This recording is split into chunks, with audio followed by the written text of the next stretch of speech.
already. Well, everybody over there on Pat's phone. Live audience Hi, too. live audience here and on YouTube. Yeah. This is a Shiro Show Adam Koralik panel collab on a Friday at GameOn Expo.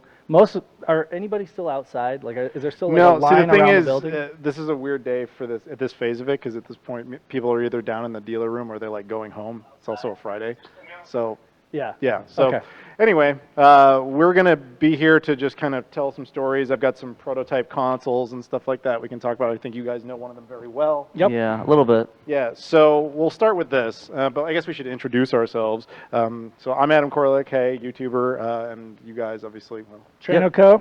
Saturn Dave from Sega Saturn Shiro, podcast and website about Sega Saturn. Sega Saturn and sometimes Sega CD. And sometimes dental equipment. Yeah, dental we got equipment. dental Back to equipment. We got all three generations of consoles. We got Sega CD, Sega Saturn, and dental equipment. I like it. So yeah, well, I guess we can start with this. This is the Sega Pluto prototype right here. Now, what's interesting about this is a version of the Sega Saturn, as I'm sure you guys know very well. However, it was never released. There was only 2 of these. Well, technically, Sega made 6, 4 of which were just like white mock-ups. Yeah. And then they destroyed 3 of those. One of them ended up, the only one that survived, ended up in the National Video Game Museum in Frisco, Texas, where it's still on display. Right. And the other 2 units just kind of mysteriously vanished. One ended up in Japan, and that's the one that surfaced on the internet back in 2013. Mm-hmm. And a buddy of mine, I guess he found this one when he was a kid in a flea market in California. And we are pretty sure what happened to it is some employee was just like, nobody cares about this, and he just sold it. The dude was asking $5, and my buddy bought it for $3. Oh. Yeah. Now, what it ultimately is a prototype version of the Sega Saturn that you could kind of think of as going to like PS4 to PS4 Pro or even PS5 to PS5 Pro. Right. It's a Sega Saturn that had a built-in modem, built-in hard drive. There's a little bit of additional RAM in there, and then other stuff we're not totally sure of. Mm-hmm. But we know now, thanks to those emails that kind of surfaced like last year, that Sega was basically planning to do like Xbox Game Pass, but for the Saturn in 1997. Right, yeah. And maybe you guys can fill me more on that, because you're definitely the Saturn I guys. imagine they would have used so they wanted it to be an internet device that would be an alternative to an expensive computer, right? And they wanted to market it at like 400, that was impossible. 500, I think it was like 550. Yeah, 550 is what and they sell Japan was just like, hell no. We'll make you a prototype, but nobody's going to buy this at 550. But they actually did sell the Saturn and Netlink bundle to schools and stuff as like an alternative. And it had a 28.8 kbps modem. And you had a keyboard and a mouse and everything. And I imagine the hard drive would have been great for caching web pages, because if you've ever used the Netlink, it's kind of slow. And once you've cached a few images, then you have to start all over again. It was not until they got to the Dreamcast that internet browsing became a little less clunky, but even then, so yeah, that would have been an answer to having the hard drive.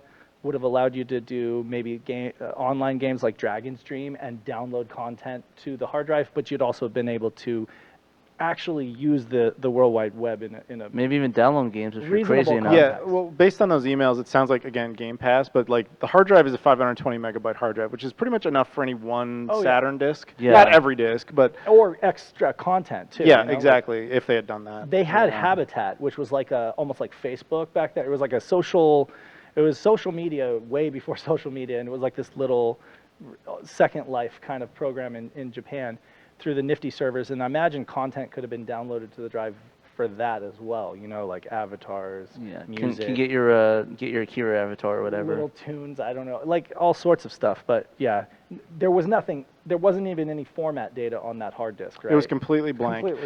We even bought a duplicate one just so we can show people what the hard drive itself looks like, because the hard drive is inside of a like a special mount. Oh, you bought like a duplicate laptop? Ben Heck actually did. Oh, nice. So this is the mount. Inside there's a hard drive.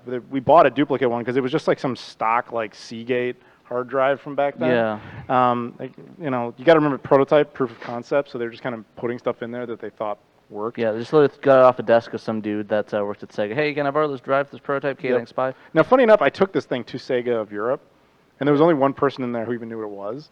Yeah. But they were cool letting me like tour with it. I'm sure you might have seen photos of me online, just like, yeah, I'm bringing around Sega. Oh, And yeah. that's only funny. like one, like That is the best traveled. We always joke. the like, most that's traveled most console, traveled in, console. in human history. It's high class. Dude, this thing has been to the Tinian atomic bomb sites.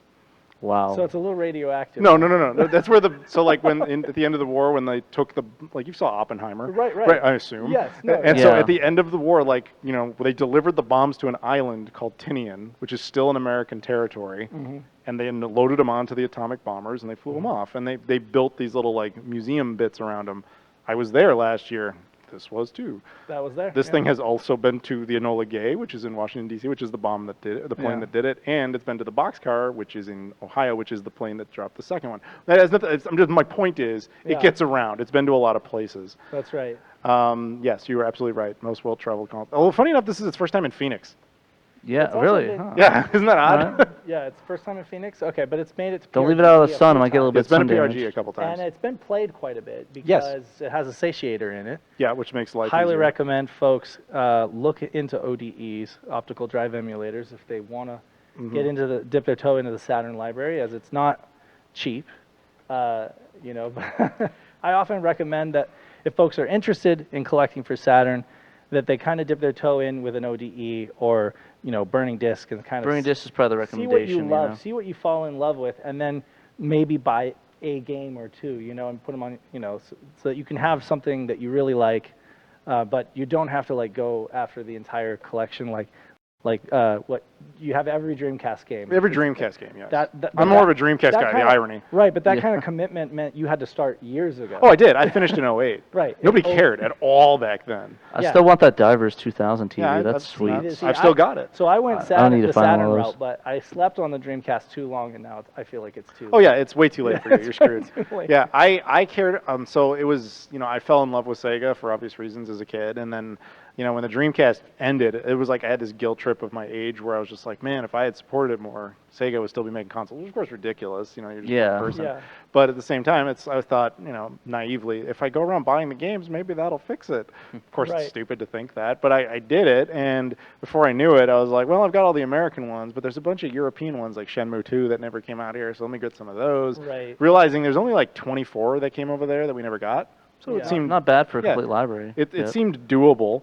And then I looked into the Japanese stuff, and it's like, they had like 300 and something odd games that we Yeah. never got. Yeah. So I was like, well, actually, it's more than that. It's like 500, something like that. There's Yeah. a lot. Yeah, and so I was like, that's a pain. But I did it because back then nobody cared. So you just buy them in bulk. They'd ship them all over. Most of them are like, there's some good ones in there, but then there's a lot of like date sim garbage that you can't really play. And now I own a copy of Orange Blossom, and I'm like, I'm never gonna like do anything with that. It looked pretty. Title screen looked pretty. Yeah. Yeah. Although I will say, the rarest one, if you're ever out there collecting Dreamcast stuff, which I realize this is a Saturn-oriented podcast, but the rarest Sega Dreamcast game is the 6th part of a 6-game series they did called Grauen no Torikagu, which means like birdcage. Okay. So there's an entire video about this online that I actually contributed to and got them footage and everything. Basically, there was this horror drama series in Japan, like a TV show. Right.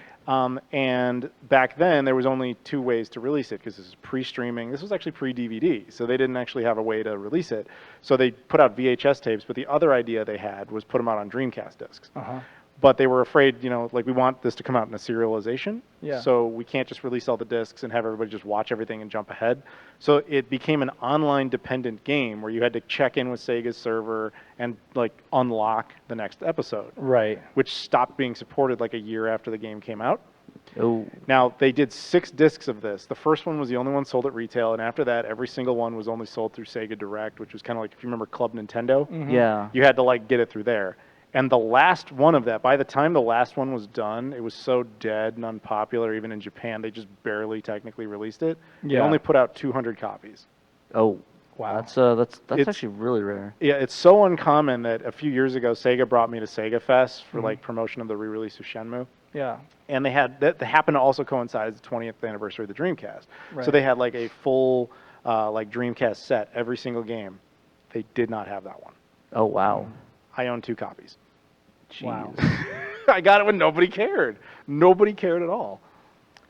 So speaking of Dreamcast, Yes. I want to mention something while we're still on it because we're going to go back to Yeah. Saturn. But so there's this new homebrew game that just dropped like between last Shiro show, like last Friday, and now. It was over the weekend. It by was Frog Bowl, right? Bowl. Yeah, he the- he developed this. I don't know. It's a work in progress, but it's essentially like a Star Wars Rogue Squadron. Yeah, if you ever played that on the N64. For the Dreamcast. Yeah, and he distributed it to a few folks so that they could show it off. It's a really promising start. I'm hoping. I was talking to Adam. I was saying I'm hoping that he fleshes it out and really like releases it in a finished form, even if it's like one level campaign. Sure. I think that would be awesome. So are you asking my thoughts on it? Sure, I am. So yeah. unfortunately, he did not send it to me. Otherwise, I would have tried it too. Okay. Yeah. So what he did was he grabbed a bunch of assets from the N64 games, and then he polished them up, I guess, from my understanding, and he made his own like custom Star Wars game. Right. It sounded like he had AI doing the voice of Anthony Daniels. He did. Yeah, because I was like, there's no way he actually got him. It actually so worked pretty good. It did. Yeah. So you can play, I guess, the first level of this just trying to reach the Star Destroyer, and the fact that they're making it or Frog Bowl's doing that is pretty cool. Yeah. But the fact that he sent out the demo does imply he intends to continue, just based on feedback. Yeah. But I would be surprised if it ever gets finished. Like, I hope it does. If you're watching, dude, we're Right. all supporting You're you here. right. We're all He's- rooting. He for might you. be. literally He is actually watching does right watch now. it. Yeah, Oh, he is. he is? Oh, No, I yeah, was he is gonna say. watching, and I'm. Well, dude, we're a big fan of what you're doing. Keep doing Dreamcast it. is the little daughter of the Saturn, is what is his Yeah. last comment. Actually, no, we have like 40 people with us. right live. Oh, well, we have more people live We have more people online. live. And We that's love you right too, now. though. Thank Yes. you. Yeah, but Thank you. but Shouts yeah, out. What's I your guys' mean- names? Hey, Brad. Brad and Carolyn, you shout are the out. unsung heroes of this podcast. Yeah, Thank you. they We are literally partying could not have with done us this here. without you. You're also you're on tape too. We have a literally physically tape. Yeah, we'll probably Right take there. his tape recording and just do like an edit job on this and put it Yeah. out, for folks. This would be But I sweet. mean, yeah, like so Frog Bowl's thing, he's a PC coder. His thing has really been like proof of concept, like getting these things up and running. Like what was it? A Metal Gear Solid Yes. on the Saturn. Crazy. Like at first everybody was skeptical. Like, is this even real? No, yeah, it's totally real. The first, introduction level of Metal Gear Solid running on the Saturn, albeit with the Saturn's idiosyncrasies and ways that it renders 3D. Let's say visual limitations. Visually, it looked pretty good to me. No, I know, but mean, I'm agreeing. But exactly. Like, you're saying the same and thing. he's done like several different projects. So with this, I know that this project specifically, I was telling you, seems a little bit more original. I mean, even though it is derivative of Rogue Squadron, it attempts to create a new campaign, like a new experience. As opposed to just creating As Ren opposed to 64's just Rogue Squadron porting on the Rogue Dreamcast. Squadron, exactly. So yeah, my hope is that he did mention he asked for feedback and he took a lot of things into consideration, and it sounds like he plans on fleshing it out and trying to make it a playable, at least a very playable demo, if not like a mini. Like a mini miniaturized game with like version a of 3 it. levels or couple something. couple yeah. different crafts that you can select from a mission or 2 missions. I don't know. We'll see. It looks pretty fun. How We're big the rooting for project you. gets. I just hope that Disney doesn't shut you down before. They won't. Yeah, I don't think they're gonna care about a They Sega Saturn don't game. care for multiple reasons. Like George never went after anybody. George Lucas never went after anybody for that kind of thing. But Yeah. from my understanding of that sale, he basically told Disney, like, don't go after people because you have to let them play in the sandbox for the sandbox to work. Right. And so unless he tries to sell it, which I can't imagine he would do, Right. No, yeah, then no, absolutely I not. can't imagine Disney would ever care. Okay. Yeah. Yeah. That's my guess. I mean, I'm a lawyer or anything, but like, Yeah. I try to find one example of Disney actually doing that. Yeah. Yeah, I or don't think Star so. Wars in general. Like Yeah, you're fine. they're not as. They're very litigious they're- on things, but yeah. not that. right. Disney and Not Star if it Wars. was Nintendo. Oh, Nintendo would sue you for talking Yeah. about them. Nintendo would sue us for talking about Which it. is why we have no Nintendo prototypes here. Exactly. Exactly. Yeah. You know, I actually brought up a good point. I was actually looking at a thread on X the other day, and Twitter, X, or whatever. And there's actually this thread about people like complaining about media people talking about like homebrew and fan translation projects, because apparently it's like getting like them shouting that out. I think maybe they're more aiming towards Kotaku and stuff like that, where like talking about, oh, hey, check out this fan project, and it gets canceled. And it was interesting to me because I was like, it was like I kind of get it, but it's like I don't know. Maybe people like want to talk about their projects, right? And I couldn't imagine people not wanting to, but I get the point. Is like they don't want people to rat it out and have Nintendo come after them or something like that. Yeah. Because if That's you get to a interesting. certain point, then people come after you like, this is not exactly what you're talking about, but like that Yuzu emulator. Yeah. Like once it gets too much attention, then it gets shut down. Yeah. Yeah, no. So it's an interesting balance between that, especially being media people as we are, to sort of like have that balance between not snitching on people for that, and like promoting what they're doing, so people Right. care about it. I will say one thing that works in our favor, because you guys are big into Saturn, I'm big into Dreamcast. Sega does not care. No. like Yeah. I said, Sega I doesn't. brought their own prototype back to them, and they're like, "That's cool, man. Anyway, enjoy." Like they didn't even try to confiscate it or Right. anything. They don't care. They don't care. They're a very cool They're company much in more that regard. supportive, for sure. And to their, I don't know, almost like, that's the thing is Sega seem like they have, so Nintendo's ruthless, right? Yes. But they're Yeah. laser focused, right? Sega almost just, they tend to be kind of careless. Oh, yeah, and they're they almost scattershot. don't even know what they want to do. You know what Like I I mean? said, I brought this. None of their employees knew what it was. Yeah. I think one guy, like the one dude who brought me there, told me to go in. He knew, and I think of when he just trying to show everybody around it, they were all like, Zoomers. They have no idea what any of this is. Like, we made hardware. Like, they It's don't like what? know. It's like I was just here for Atlas. Stuff. Yeah. Trekkie says, well, Sega does care. It's very clear that you are not too used to their official. Oh, you're not to use their official libraries and commercial products. Okay, Yeah, but that's. I'm not trying to sell this. No, of course not. I don't own it, But so I I mean, can't, yeah. but- So they care to a degree for sure. But Yeah. Well, here's the thing with that. Yeah. So I will counter that with Sega has a thing called their Searchlight program. yeah, So basically, if you develop something with their brand to a certain point, right. they're like, "Don't do that. We're going to hire you to do that." Right. So that's how Sonic Mania got Is that made. like the head candidate or Chris Right. Whitehead? So what happened with that is this is a game that nobody remembers for the Xbox 360 and I think maybe even on PS3. Sonic the Hedgehog 4 Part 2. Anybody remember this? I remember that. You Yeah. remember? Okay. Yeah, yeah, So the so- same day that came out, I think it was Christian Whitehead released his own like fan-made Sonic game that was way better. And Sega was like, cease and desist, you can't do that. And under the table, they're like, you make good Sonic games, come work for us. And Oh, yeah. 7 Nice. years later, he The got whole Sonic the Mania. fan scene makes some of the most amazing Sonic games. So honestly. a lot of the revival games that Sega did have come from fan passion. Right. Right. Streets of Rage 4, for example, Yeah. was born of that. I think that Panzer Dragoon remake was born of that. Yeah. There was one that was, and then Sega was like, that's not good enough. Do you hear about that game Taxi Chaos? No, I don't think I heard of that one. Yeah, I don't Oh. blame you. So Taxi Chaos was a Switch game that was Crazy Taxi in Oh, okay. spirit, It was but like this- terrible. Yeah. So apparently what happened with that originally, it was like, hey, proof of concept, can we use Crazy Taxi? They're like, we are not going to make it, so you go ahead. And then they saw the final game, they're like, no.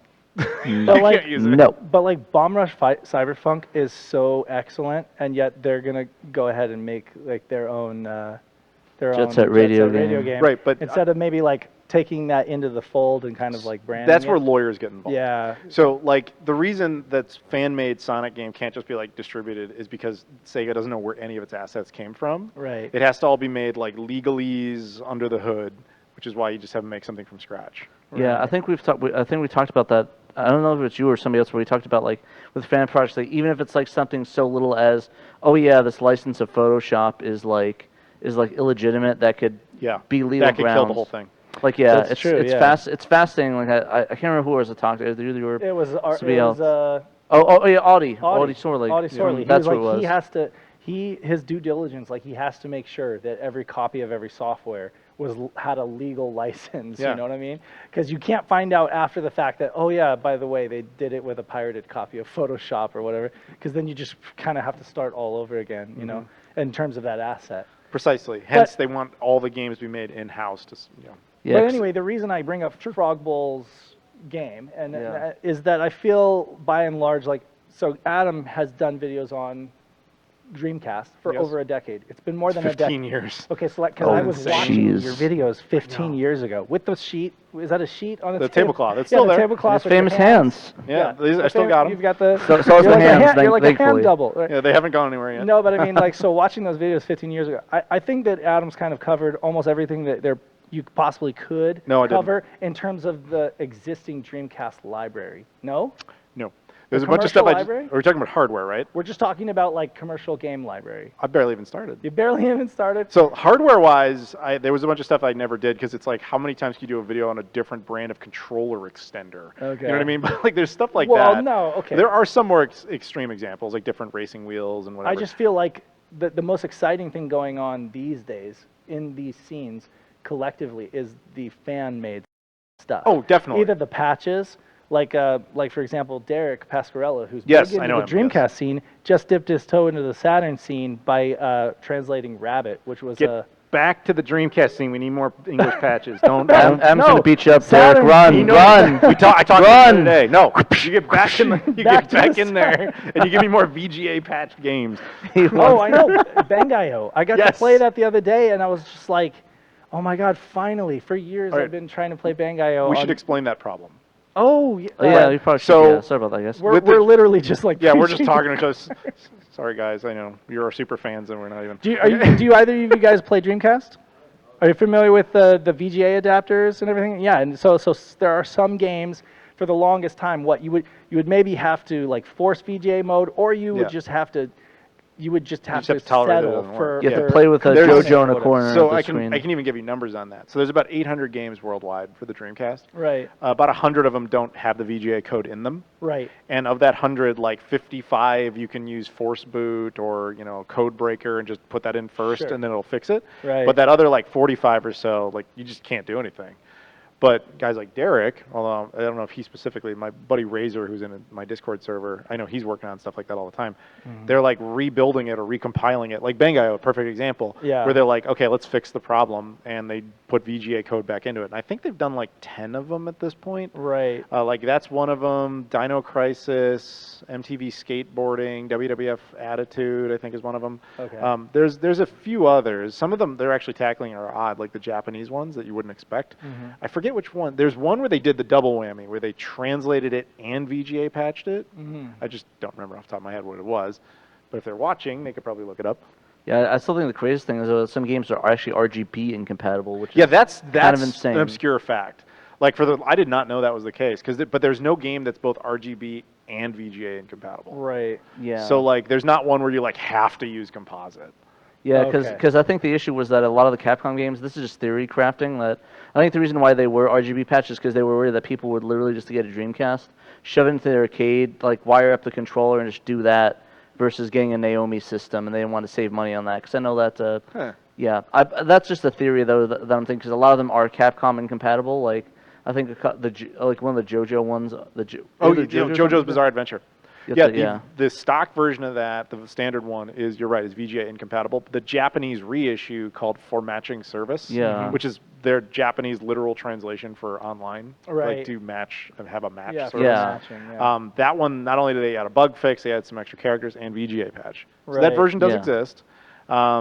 You remind me, I think one of the King of Fighters games, none of those are like VGA compatible, but Yeah, it's fan really base weird. has added those. But you've got a good point. That's an interesting little conspiracy theory that might actually have some water to it. Yeah, Or hold water. because I know Neo Geo did some like there actually was a Neo Geo. I've seen people that actually took the AES and wired that into an arcade machine to save money on an MVS. Which is ironic because it was meant to wild. kind of be the other way around. Yeah, it's wild. And It's Neo Geo is a wild. whole other animal. Yeah. Yeah, but I thought it was really funny. I was talking to Derek about that because he had an issue with the light gun on the when he with his latest one he did. What was it? Death Crimson. Oh yeah, I forgot you finished that. Yeah. Finished Death Crimson too. Yeah. Yeah, yeah. And added several little enhancements to it. Yeah. Quite a piece. I was actually playing that the other day too, and that's fantastic. That game's good. I suck at it though. In I fact, get lost and there. so on the topic of Rabbit, I do want to mention, since That this is a great show game, is by the way. this show is being done in such a different format that I can't really feature the brilliant writing of our one of our writers on the website, Dan Dan Thrax. He wrote up a nice article on Rabbit, obscure fighter on the Saturn that I highly recommend folks check out. It is. I would actually say that it maybe qualifies as a hidden gem. Oh, I hate I using hate that quote too, term, but yeah. But I mean, You're absolutely literally right. nobody talks about it, and it's from a company called Aorn. We did a podcast like years ago where we talked about it, but There's it was like obscure fighters or something like I that. never yeah. hear anybody talk about Rabbit, and it's actually pretty good. I agree with you.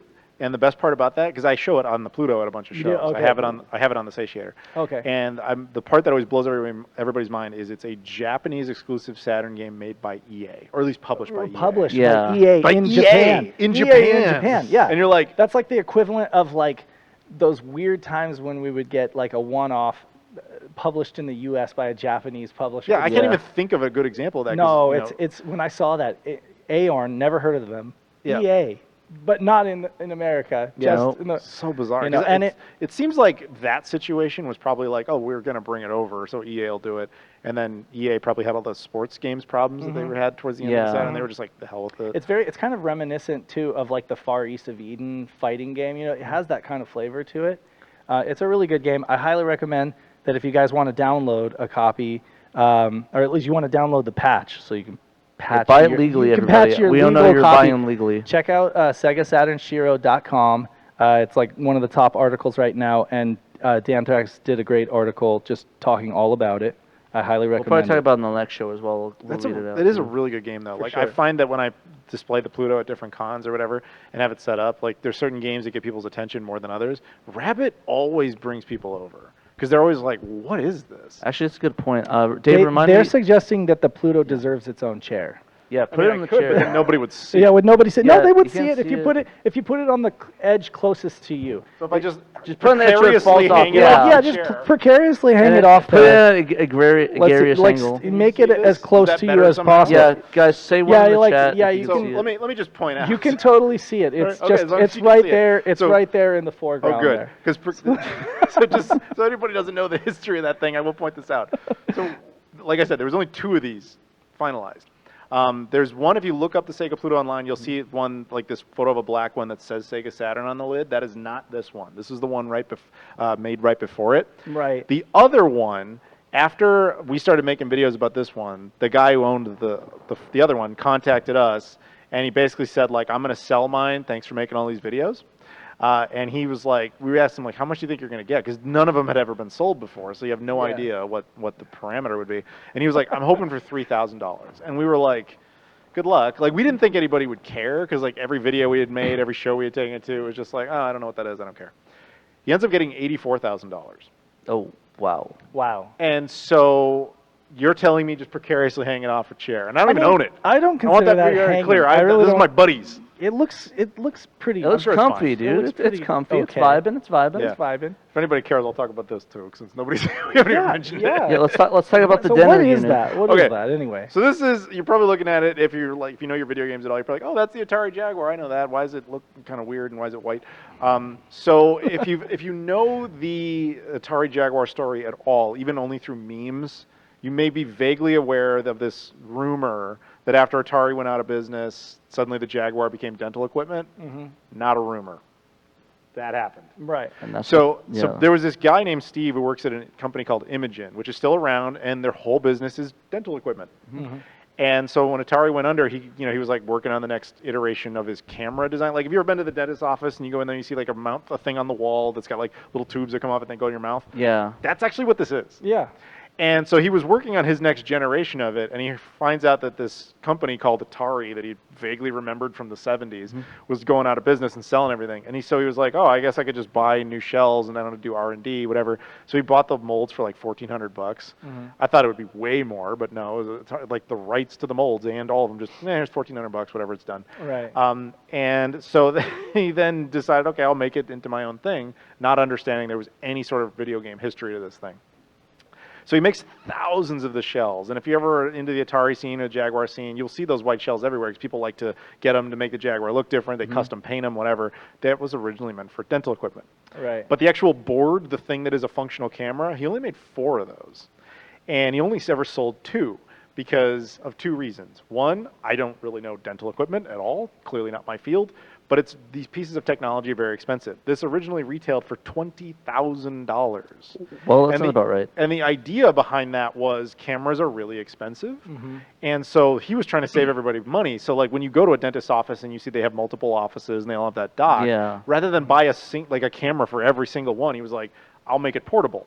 So then it's got this connection interface, and you just, whichever office needs it, you just unplug it and plug it in. So you only buy it once instead of buying instead of buying like 10 of them. It's Right. So it modular. actually made a lot of sense. Okay. The problem was at the bottom, its interface is SCSI technology, which is like 1980s tech. Right. Which sounds like, oh, well, he made it in the 90s, right?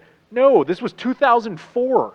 That makes sense. Oh, And Honestly, so by yeah. that point, everybody's like, I need USB, dude. Right, Like yeah. that would be like if today somebody was like, yeah, it's USB 1. Is that good enough? It's like, no. Like, Yeah. you'd be Yeah, like, I the can't- medical field's just all this kind of like really slow with the technology adoption. Like I literally bought like a like a salvage thing for PVMs, and like the date on them, it was like for a colonoscopy machine. Mm-hmm. The date was like last certified 2014. I'm like, oh wow, that's not Yeah, that so long ago. let's see, it would have been, I had an internship at a game company that did, worked with silicon graphics machines, and that was in 1998, I would say. And even then, we had SCSI drives and those were getting long in the tooth. Like people were trying to like move on to like SATA or what, Sure. But you Yeah. had these SCSI drives that we had to use because they were huge. They had huge capacities. Well, we're talking like several Back then. gigabytes. Yeah. But yeah, like essentially, yeah, SCSI was already long in the tooth by like that time. So by Exactly. the 2000s, that would have Yeah, been like, it was totally dead incredibly- technology. So yeah. he only made 4. He only ended up selling 2 of them. And a buddy of mine ended up getting a job over at Imogen. Funny enough, because he bought these Jaguar shells online, found out they were shipped like down the street from where he lived, and he's like, "Let me just go over there and get more." Right. And it turns out he's meeting the guy who did all this. Tells him the whole story. And my buddy's an engineer, so he's like, "You need a job?" And he just started working there. Right. And then one day, the guy who had bought the only 2 of these ever contacts Steve, and he's like, "Hey, I'm gonna finally retire these 2 units. Like, what do I do? Throw them away? Who cares?" And then he called him back. He's like, "No, wait, are those hot rods? This thing's called the hot rod." Oh, and he's okay. like, "If you don't want them, I'll send a guy out to come get them." Nice. So my buddy drove halfway across California to this one office that actually bought them, Yeah. and he picked them up. And his fee was to get to keep one. So there are 4 of these. 3 of them are back in the Imogen office. This is the only one in private hands. Nice. And it's my buddy Jesse's. He loaned it to me so people could see it. But like, Adam's just a magnet for this. dude, people just loan me stuff like this that's like way If too it's, like, expensive that I have bizarre. no right to have possession of. Isn't it? Didn't you even like have it working too? Like that Yes, actually was functioning. At PRGE. Yeah, you had a yeah, demo. That wasn't even this one. We had Oh. 3 of the 4 there. That was one of the, We okay. had 3 of the 4 of And them you guys there. had it hooked up with other, Yeah. there was a bunch of other So- hardware. So Steve, when they built the thing, they were like, "Yeah, we have all the stuff Yeah. for it." And Steve is a pack rat. He's like, "We only demoed it once. It was like CES, like, I don't know, 2004." Right. And he's like, "Just packed it all away." So then my buddy's like, "If you're cool with it, like, let me bring all this stuff." And so we brought it to PRGE, set it up, and for the first time ever, people could take photos of their mouth because that's what it's supposed to be, that thing that goes in your mouth, and like, you could do it. So You could. unfortunately, I don't have the whole rig with me. I just have this part. Yeah. But like, But you could still stick an Atari Jaguar cartridge yeah, in it just there. won't fit. And people always ask, Yeah. like, what does that do then? Yeah. RAM. RAM. It's got buttons on stuff. Like, he didn't know what to do with the controller, so he just put like plastic over God, it. that's funny. I see that. But the power button's the same, Yeah. like for extra RAM and all that. I'm sure somebody has, oh no, wait, there's only 4. I was going to say, I'm sure somebody has wanted to like take one of those and turn it into a Jaguar. Yeah, but like, what's But the what's the point? Like, point? the thing is, the board is not in any No, way a no, no, Jaguar. not at all, yeah. But the shells, yeah, They just obviously had got all used. those shells. I think yeah. the funniest thing about this, though, is that if you know the Atari Jaguar history at all, Right. so Atari sells the molds, like I just said, that Yeah. story. Now, eventually, Steve held on to the rights to that forever. Now, if anybody remembers the Coleco Chameleon, Right. Yep. what ended up course. happening with that is that Mike Kennedy went to Steve being like, "I want to buy the rights to those molds," and Steve's like, "Yeah, whatever, like, I'd not be doing anything with them." Yeah. So then Mike Kennedy does his whole thing. Right. He ends up selling it to someone else over at Atari Age. Right. And Atari Age held onto the rights but never did anything with it. Atari just bought Atari Age like a few months ago. So Atari Atari- ipso facto So just now they rebought their own own- molds. Okay. This just happened like a few months ago. That's full circle. interesting. So this is like this is like the weird half cousin like Dun, in dun, this. dun. What's in- gonna Yeah. happen there? My friend actually has in the hall, he actually has a built Coleco, because I guess Kenny sold some of the molds that you can, like the shells. Yeah, a few of the shells. I So think. yeah, no, he has actually a whole Jaguar built of that. I don't know if he still has it, and I'll ask him. But yeah, I guess technically in this building it could potentially have 3 different versions of the Jaguar. It could be technically 4, but I don't Pat, know if Atari Age ever did anything with There's it. a question from the comments. What's up? Is that a copy of Snatcher in your It lap? is indeed a copy of Snatcher. Is indeed a What legit is the copy what of is the Snatcher. provenance of that copy of Snatcher? How did you come by that? We you just just did a find whole it? video of it. Yeah, we're just But we scanning the haven't floor. posted Yeah. it yet, so nobody knows. Yeah, we don't. I mean, it'll be up by the time this gets released, but like on Yeah. the audio side of it. But yeah, Dave and I was filming. We were just looking at stuff like, oh hey, look, Snatcher, and I'm like, It was $1,000, right? it was 1,000. I was like, oh, it's like yeah, that's a He's little like, bit. on what's my your best range. price? And I literally just pulled 800 out of 800. my ass. And they're like I was just 850, and I'm like, they're like, and then we were tagged. It's like, how about 825? I'm like, okay, I could do that. I can take an L on $25. So So there you I go. got a copy of Snatcher now. So now I have Snatcher. So yeah, Kojima love completes. Yeah, there we go. Got the tattoo and stuff. So, yeah, I guess I need. We're just waiting on a Yes, Saturn yeah. translation, right? Yeah, Saturn translation. Not on hint, that. hint, nod, nod, Derek Pascarella. Derek translate Snatcher. Snatcher on Saturn. Snatcher on Dreamcast. True. That Oh, he just has to do a That was, translation. that was actually in the works, actually. I know. Yeah. Yeah. I mean, like, I'll There's- always there's love more the to that Sega story, CD but I don't version. think I can I talk love the about it. Sega CD version, the music and everything like that. But I mean, the Saturn version's pretty cool too. Yeah, I prefer the Sega CD soundtrack. But shouts out though, if you guys want on vinyl, I think they're still selling it on Ship to Shore Phono Company, or something. I forgot the name of them. Ship to Store, whatever. They're a pretty good record company. I know a couple people that work there. Full but they disclosure: sound Pat really did not use Shiro funds. Yeah, I did not use Shiro funds, so don't. All the Patreon members are he listening to this. drained I his did own not. bank account. I did not drain the Shiro funds, so don't at me. Don't cancel me on Twitter, Finally, please. the Snatcher Fund has paid out. Yeah. Is what Neil Henderson said. Wow, yeah, Oh about my time, God. yeah. Pat All that is fun. glowing. I'm happy though. It's surreal You to have never this. emote though. Like this is your version of happy. I am happy. I am happy. I just got You're the just one like, with I faces. state my emotion. Pat's never Exactly. happier than when he buys a new Steely Dan record. Yeah, when I get the Steely Dan records, that's when I'm the happiest. When I can have what's his name, Dan Fagan, have me go to sleep. Donald Fagan. Donald Fagan, yeah. Sing me to sleep. So you and I were having an interesting conversation earlier Yes. about collecting cycles. Yes. Maybe we can do that? Yeah. So I'll yeah, be it down. was a little existential. Right. It was I a little realize out there. our pool sample here is a little small, but we also have the online one. Is anybody out here like looking for anything specific while they're at the con, trying to collect anything? Yeah, like what are you guys here for? Just Excellent. Alien versus Predator on Jaguar. Actually, it's funny. I was talking to a guy One of the today few who said reasons that to own was that. one of the reasons that's one of the best games on the Jaguar is the Jaguar has two processors in it called Yeah. the Tom and the Jerry. Yeah. And one of them is the inferior processor, and that's how almost all the games were built. Yeah. Most people didn't know how to use the second one. Alien vs. Predator is one of the only games where the developer knew how the kit Knew how it worked, and so yeah. he was able to use both, which is why it's one of the better games. So, anyway, yes, it's the second time somebody's brought that game up. What are you guys here for? Oh, downstairs, there's like a whole big room. Yeah, downstairs on the huge show floor, like there are several vendors. Bunch of vendors, that yeah. are selling used games mostly. Yeah. But anyway, so the point we're trying to make is that, like, if you're here for a certain thing, it's probably something that you maybe wanted when you were a kid. Like, did you want Alien vs. Predator as a kid? Oh, yeah. There we go. Right, so you are a millennial. 81. Yep, he's an 81. old millennial. Hey, Don't worry, we're hey. millennials too. 86 over here. We're all preaching to the choir. Yeah, exactly.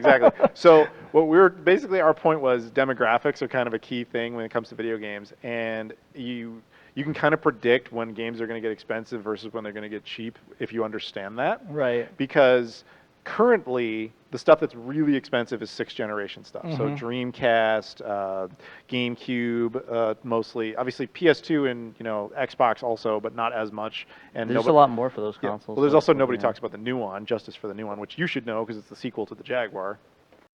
Oh, is that thing that melts in your hand? The new one? Is that What? it? That's the DVD player. Oh, the DVD player one. I was Yeah. thinking. I was thinking of the one that like melts the plastic one. What am I thinking of? The handheld one.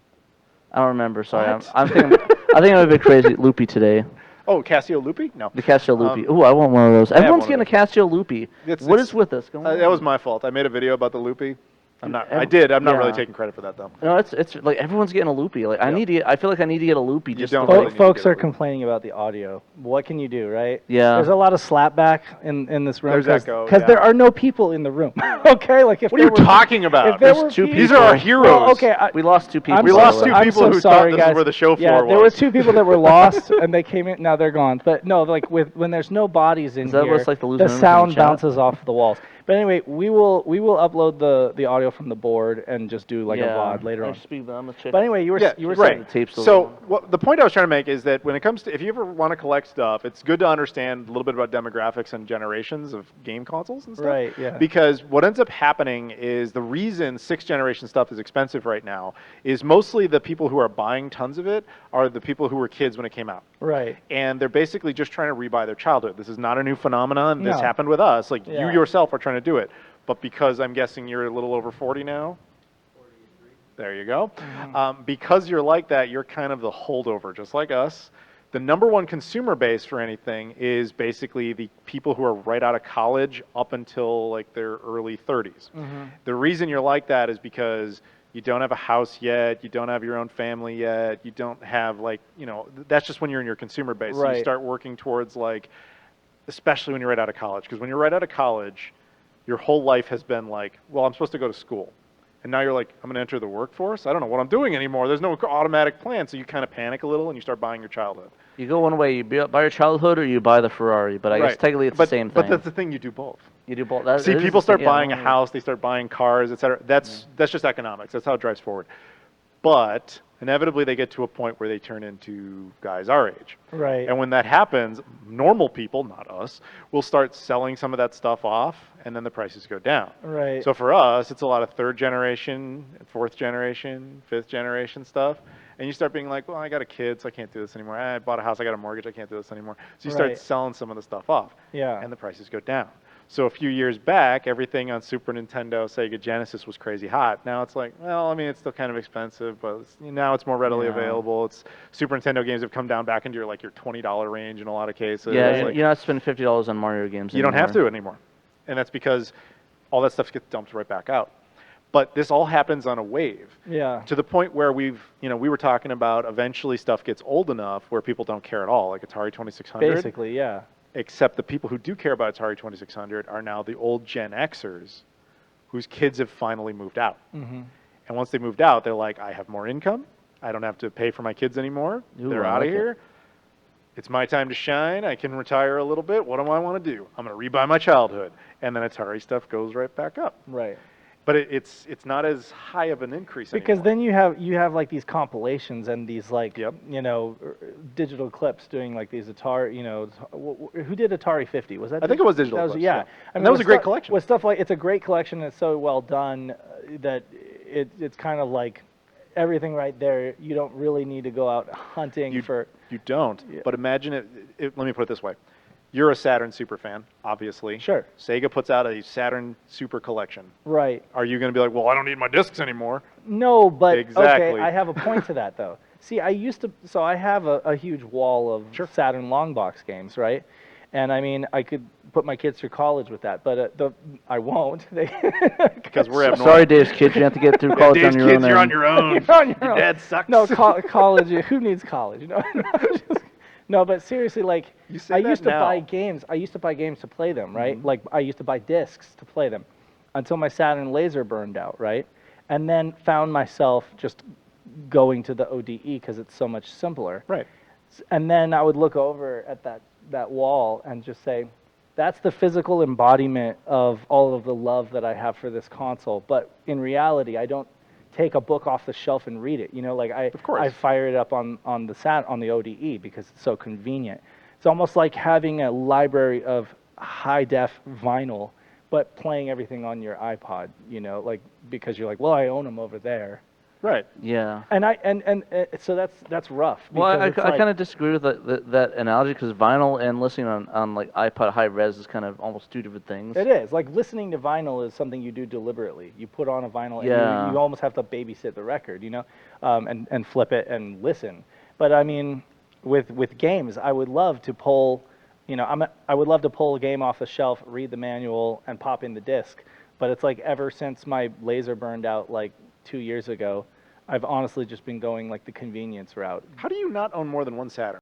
You. I do. Oh, good They're boy. in storage. Saturn Dave Okay, can't own one okay, Saturn fine. that doesn't work. Yeah, yes. To be fair, I should see own Peter. I He has, own like, like 5 50 Saturns, million. but most of them are in storage, and I just haven't. I'm lazy. Go on the show floor. Do what I do. Yahoo Auction Japan. But I'm glad you brought up. So how old are your kids? 10.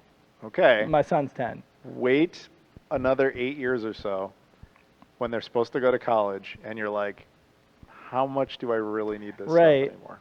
I have that ODE. I can play everything on there. Why do I care about the vinyl on the wall? I've told myself that it doesn't exist. I'm You- like, yeah, it's you not, tell yourself that now. It does. Wait it's not- until this college bill comes up. I know. I'm telling you, you're like any normal person. You're susceptible to demographics. Mm-hmm. And where the other thing with predicting trends and like where these games might eventually get cheaper is we have to accept the fact right here when it comes to it, like particularly oldest of video games, not including like, Tennis for Two, like in the 1950s, which was not something anybody could really own. Your first commercially available stuff was the 1970s. And the generation that had that is, again, called the Gen Xers. Right. They're not in retirement yet. They're still in the workforce. They're going to be around. We have not entered, as a species, we have not lived long enough with the technology to find out what happens when the oldest generation of video games does not have its original owners alive anymore. So we have, meaning every kid, who like had Atari, there's still kids. There are people in their, 50s, 60s who played Atari stuff as kids. They're around. But if you look at other mediums where the people who grew up on it as kids just don't exist anymore, like silent films, Right. nobody really goes back and looks at those. Right. Except for super fans or like, I had to go to film school, so they made us watch that stuff. Or the archivists that just find it at yard sales for $5. Like, oh, hey, look, it's Cleopatra. Who would have guessed? That's not even, that's a big movie. I'm talking about silent films like 1920s. Oh, you're talking about earlier. Okay, And but still, And even if they do, they're probably watching it in some archived format. They're not like actually playing it on a real projector. 8mm reel that they booted up somehow. They're in the Library of Congress or something like that. Exactly. So what I guess I'm depressingly kind of saying is your video games will get to that point, but in a weird way, you'll be dead, so you won't care. Yeah, I'll be way dead before it would really matter what I care what happens to Saturn. So that's going to be next generation's problem. Listen to our podcasts and learn from that, and just Yeah, and I mean, just bury me with my Dreamcast, and we're good. Part of the challenge, I guess, or part of the, for me at least, is trying to figure out how to engage younger audiences. Yes, I want you to talk with about that. This stuff. So it was last year. It was PRGE. I come to Adam and I ask him this because I've been thinking, like I'm 40, midlife crisis area, and I'm starting to ask myself like existential questions like, what is it all for? Like, why, And Adam gives me this funny answer like, I'm just too busy to think about that shit. At PRGE, I have like 100 tasks to do. I'm like, Dave, I'm sorry, I don't have time for your I don't have time for right now. long-winded questions, man. I got to run the Blockbuster maybe I thing. just need to keep busy. Well, no, at PRGE, I had to run the Jaguar unit. I had to run the Pluto, sort of. I mostly delegated that to you. I had to do the Blockbuster tournament. Yeah, no. I had a lot of stuff. You really are. Like, here, hey. But no, you start to ask these questions, and you start to ask the question, this console, whether it's Dreamcast or whether it's Saturn, that I love and that I've invested, 15 years into YouTube videos and content like that. How long before nobody cares about it? How long before? And in terms of where it is right now, are we already on the downhill? Well, like I said, it's generation. Right. So keep in mind, even though Gen X is the oldest of us that had access to video games as children, they're still in the workforce. They're not even retiring yet. So like, there's a lot of time left before we see the first example of that. Yeah. But I guess what I'm saying is, obviously, I can't predict perfectly how kids will feel about it. I mean, you have kids. Like you if you expose them to the right stuff, like they can be fans of stuff. I'm not saying they can't. But like, it's diminishing returns. It is. It's trying to think about how long humans have existed, and like the earliest forms of entertainment. Like how many of us are like, oh man, cave paintings. Like you don't focus on that. Like when does it get to the point where video games, or at least the ones we grew up on, are studied more as a subject of history as opposed to entertainment? Right. We already live in a world where there are video game museums. Yes. Yeah. We're fossil. Like you've seen that meme probably where you see like a glass case and a bunch of video games in there. It's like you've reached the point where your childhood is behind glass. I mean, I feel like Marty McFly. The kids are like, you have to use your hands. It's a baby store. I don't want to be grim, but the same thing happened to me when I went to the 9/11 museum. Yeah. It was just weird seeing all these modern things in the museum. It's like, this shouldn't be here, but I know why it's supposed to be here. Yeah. It's just weird, like seeing the juxtaposition of a cell phone that your dad owned, or like a pager that your mom used, or like the cell phone you call with your friends on. Like, oh. For the record, this is just millennials realizing that we're older than. Basically, that's what we're going through.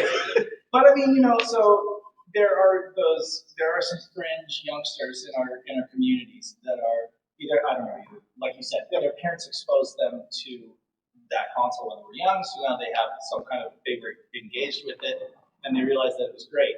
You always, and then of course you do have younger generations, not a ton, but those younger generations that choose to kind of go back and look at music from the 60s or the 70s or games from earlier generations because maybe they like the appeal of how simple it is. Maybe they like that it's a one and done. You buy a disc and pop it in. Works, and you don't have to worry about servers being online or whatever. Yeah. So I mean, they're Oh, no, I was just saying, I don't pretend to always know where that comes from. I know that is a thing. You were 100% Right. right. Like, this actually happened to me like a week ago. Right. So in my apartment building, I was taking the elevator down, and like it stops on like 7th floor or something. And this guy gets on, and he has a Dreamcast shirt on. right. But he was like 20. And I was like, I couldn't help but comment on it Yeah, because I was like, if he's a fan of the Dreamcast, there's some chance he's going to know who I was. But he was also 20, so he had no clue who I was because I started making YouTube videos when he was 5. Right. But I just was like, oh man, the Dreamcast is awesome. And he's like, oh yeah, dude, it's my favorite system. And I was like, how did that happen? Like, you know, like he didn't explain that because we were just on an elevator. But I was like, I told him like I have a full collection. He's like, really? Like I've got like 5 games. I'm How trying has to get he more. not even heard of Mr. Like, Dreamcast? you had I mean, to. I'm not, I'm not, you know, making. It's not a like, it's yeah. not It's even not a brag like thing you though. care, It's like, but you're probably like, I like. if I you was look up just baffled. Dreamcast, If yeah, there's a you'll single find Adams, individual- yeah. There is like- this single male dude who likes the Dreamcast, who's collecting it. Right. No clue who I was, And which you're is just totally like- fine. Want to smack your head on the wall? Like, what? Are you kidding me? Like, No, I obviously I didn't No, care of about that. It course. doesn't matter to me. It's actually probably better because we live in the same building. Sure. Okay. You don't want to knock on your door. Yeah, I'd be like, can I see it now? Like, no. You have to drive the Divers 2000. I just want to play a couple games. Yeah, I do have it. Like, go away. Oh yeah. Now he knows that there's an entire. No, I didn't tell him my name. I just told him I had a full set. But like, anyway, it doesn't matter. Okay. But my point of that story was like that dude was probably born like in 2003, like when the Dreamcast was well over. Yeah. Aside from a couple of Japanese releases. Yeah. Yeah. And it's like, how did you develop that? You know, I just didn't have time to have that conversation. And it's probably because a good parent like yourself was like, well, my kid's going to be the right one. Yeah. I mean, I did with my younger siblings. My siblings are like 7 and 10 years younger than I am, and they know Space Channel 5 and all these games because I'd sit there and play them. It's like, oh yeah, the up, down, left, right, choo choo game, right? And it's like, yeah, that one. And it's funny because like we went to see Sonic together. I was like, oh yeah, there's Space Channel 5, and there's Story Commander. There's this and that. It's like because I played all these games, Yeah. and they're just sitting there watching me. It's just cool. Like people are sitting there watching and playing them, and it's like enjoying them and taking them as, oh, these are amazing games, even though they're 20 years old or older than I am. It's just really cool. Yeah, it's, I know we were talking about this too. Like so I had an interesting, I think part of the reason I like as much old stuff as I do is because my mom accidentally screwed me up in that regard. So like when I was a kid, in 93 specifically, Yeah. like all my cousins, my friends either had a Super Nintendo, Sega Genesis, whatever. And my mom's plan was to get me one for Christmas, but I'm complaining about it like the beginning of the year. And so she just like, just wait, but that doesn't work for a kid. So by like the summer, I had annoyed her enough times that she got me an Atari 2600 she had just had, like when she was younger. And so like I would play it and I understood that this was cool. Like I liked Space Invaders, I liked combat, I was having fun with it. Yeah. But the social element of that is like you go to the school and you go to playground, whatever, and kids are talking Donkey Kong or Sonic, and I'm like, Space Invaders, Space yo, and they're like, Invaders. what are you talking about? So you can find those kids who are raised that way, one reason or another, Yeah. but they're always going to be the outliers. Yeah. And that's to be expected. And I mean, that's what I am. Yeah, I'm, and that's Sega all of us Saturn, are, like, yeah. I didn't have anybody to share it with back in the day. I kind of am a broken record in that regard. Like I always say, the reason why Shiro exists, number one, is to create a community that bolsters the Saturn and creates more conversation around the Saturn because it's not something I got to enjoy back in the 90s. And this is a testament to Sega's poor marketing. And I don't know if you've ever heard me tell this story before, but I legitimately did not know the Saturn was a thing until after the Dreamcast was defunct. Right. I've heard you Weirdly, say same that. here. Yeah, I think that's my same story. Like I didn't even know that the Saturn was the thing until like 2005, and it's like, Yeah. it's like, and I lived on the East Coast, and I think we both lived in big cities, so you think Chicago. you think they advertise there a little bit, like maybe a little bit of like a giant banner in New York City, but I don't know, maybe that's just was too much Access to effort. information has a bit. I mean, it's like the internet was in its infancy back then, so you couldn't just like go on a search engine and type up. Right, of course. What I really want to play Daytona USA. What plays that? Or so you had to find out. And then when you're a kid, you have even less autonomy in terms of like being able to go. Oh, I imagine we could talk about the history of Sega and everything they did wrong for hours. Oh, It would be sure, yeah, delicious but I mean, conversation. But the Pluto here, if we want to kind of round this out, Yeah, definitely. is kind of a perfect symbolic example of how Sega didn't know what to do with the Saturn. Because like in Japan, you know, the Saturn was made for the Japanese. It was not made for us.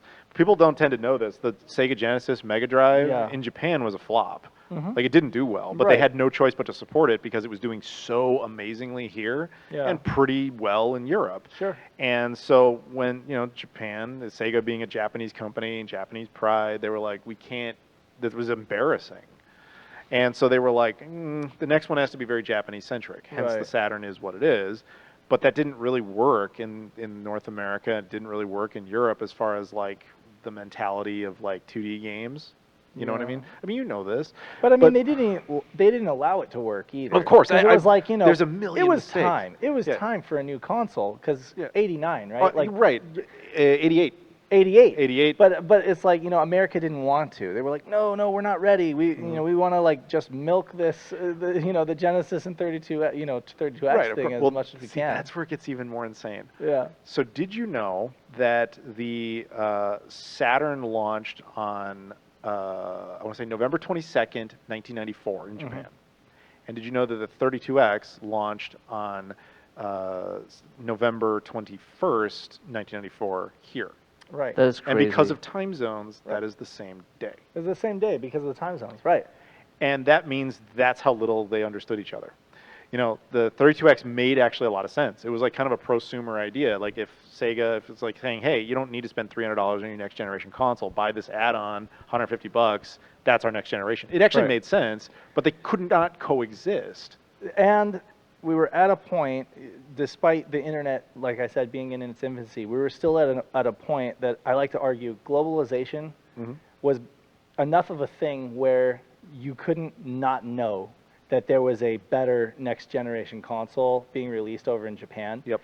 So when you took that into account, you were like, should I really spend my money on this, what seems like it might be a stopgap, when they're just going to release that over here if I wait? Yeah. So it's like, maybe if the two sides were completely blind to each other, They were. The 32, That's what that is. Yeah, exactly. So, like, this was designed by Sega of America, who Yeah. had the power to force Sega of Japan to build it, and Sega of Japan had the power to never allow them to release it.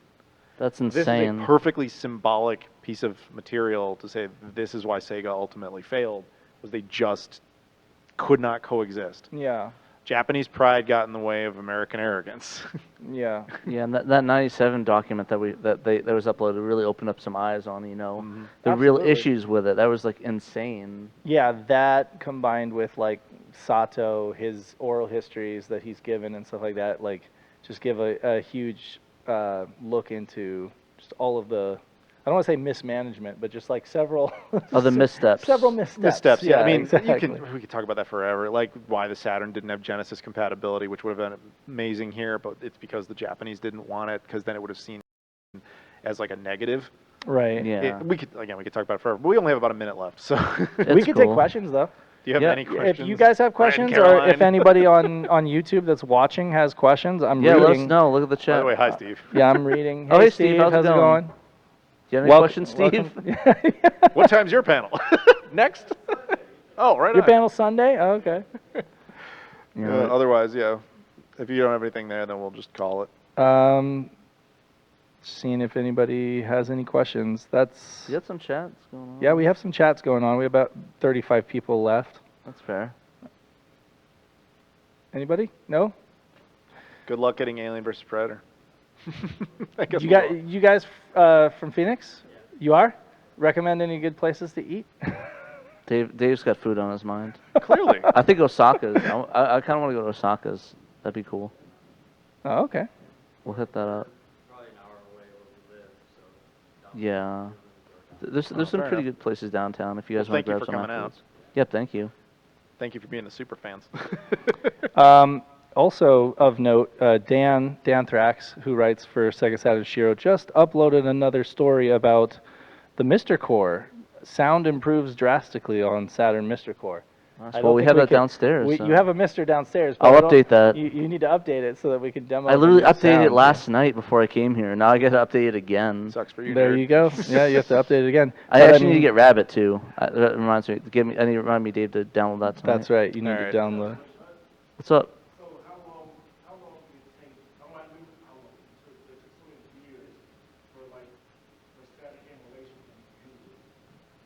The question is, how many years did it take for Saturn emulation to be good? That's your. Well, I mean, right.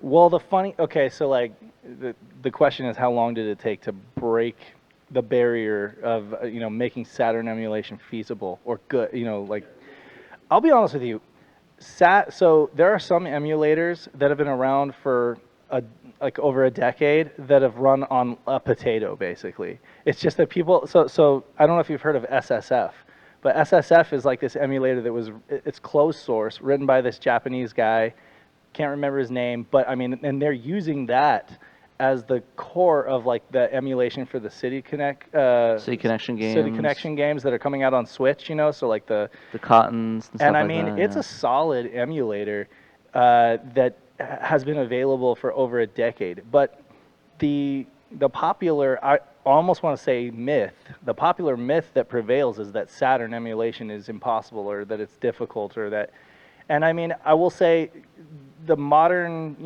shiny emulators that add like upscaling and, enhanced textures and anti-aliasing and all that garbage. I don't know. It's like, depends on what you want, So if folks really want to emulate Saturn in 4K, then yeah, there's going to be obviously, it's going to require more power out of your machine. But I mean, if you have an old laptop and you download like SSF, you can play Saturn in like native resolution or even like line double it. 1080p, yeah. Yeah, and it plays perfectly fine. So it's been a few years. It definitely took a while though. I think Nintendo is the one that's more infamous than N64. So I don't mean to be contrarian to your question, but what I mean to say is I feel like that's a rumor that needs to be dispelled, is that the Saturn is necessarily hard to emulate. I mean, if you look at the Polymega, that's something that was supposed to come out several years ago, right? And that had and Saturn, even yeah. then, it was sporting old hardware, So it's like it's like a 15, Coffee Lake maybe PC. The like beginning of the 2010s probably is when it got really good. It's like a Coffee That's Lake playable, processor, yeah. right? Yeah. And I mean, that thing runs Saturn just fine. You pop the discs in and rips it to the hard drive, and it runs them just fine. So you answer your question probably around 2008 to the 2010s. It got pretty good. But that said, there are some awesome innovations going on with Saturn emulation in terms of, for example, Night of Dragon, who's modifying was it the BizHawk? Which Oh, Chronos. we got to wrap it up. We're Chronos. over our time. We're over on time? It's cool. We're over our time. Oh, we're over on our time. Okay. Sorry about that. So anyway, there's a lot try of the great... Chrono Simulator. It's Yeah, good. go check out Saturn emulation. SegaSaturnShiro.com has a list of every active Saturn emulator, and thanks to Private Eye, who's managing that. And you can come to the table and talk to us about that. We have our magazine, so we Yeah. talk to us all about that. So And check out Adam Koralik on Adam YouTube. Korlik's YouTube. Yeah. Thank you, everybody. Yeah, thanks everybody Thank you very much, guys. for coming and hanging out with us. Oh, sorry. Yeah. And we'll definitely upload the VOD later Yeah, with it'll be better on audio. So Yeah, if you guys wanna got check it on tape. You guys are all on literal tape. Oh, Like there's a Candid tape Camera, recorder. there's an old reference. Yeah. Yeah. Oh, there is. Yeah. So Sasquatch had a question. Maybe Adam, you can answer it for Adam. We Dave, are over Pat. time, though. Okay, we're over time. We'll answer What's it the question? offline. The question is, have you been able to communicate an interest to Sega in more Sega mini consoles? A US Game Gear Mini, Master System Mini, Dreamcast Mini, anything like that? Oh, I get where this is coming from, because like 2018, they were picking my brain about what to do after the Genesis. And I was like, what about Dreamcast? And they were like, the problem with the Dreamcast is that you either make it really expensive so that it's good, or we have to make it cheap and it just uses PC ports. Right. And nobody would be happy. Right. So they were waiting for the technology to catch up. But the mini thing has kind of died. The problem with that is that most of them aren't marketable. You could do a Master System one easily, but only like Europe would care. Yeah, look at the PlayStation. Yeah, you might get Classic. a limited release here from like Limited Run Games or part of Japan. Yeah. Which was also a flop. We kind of got the Sega CD, but that was just for novelty. You're never going to get a 32X one unless it's just a novelty they throw into another Genesis version. Yeah. Saturn, for reasons stated, are Right. somewhat difficult, but Yeah. and a lot of the source code for those games is gone. Right. And it's also not marketable. On Right. top of that, Japan could probably handle it. That's true. They don't have another system other than Dreamcast, you might be able to market to everybody, but the technology is just not there. Mm-hmm. Anyway, that's yeah. Well, yeah. Thank you. It's been Saturn Dave and Adam and Trainoco. Thanks, guys. Right here. Okay, have fun.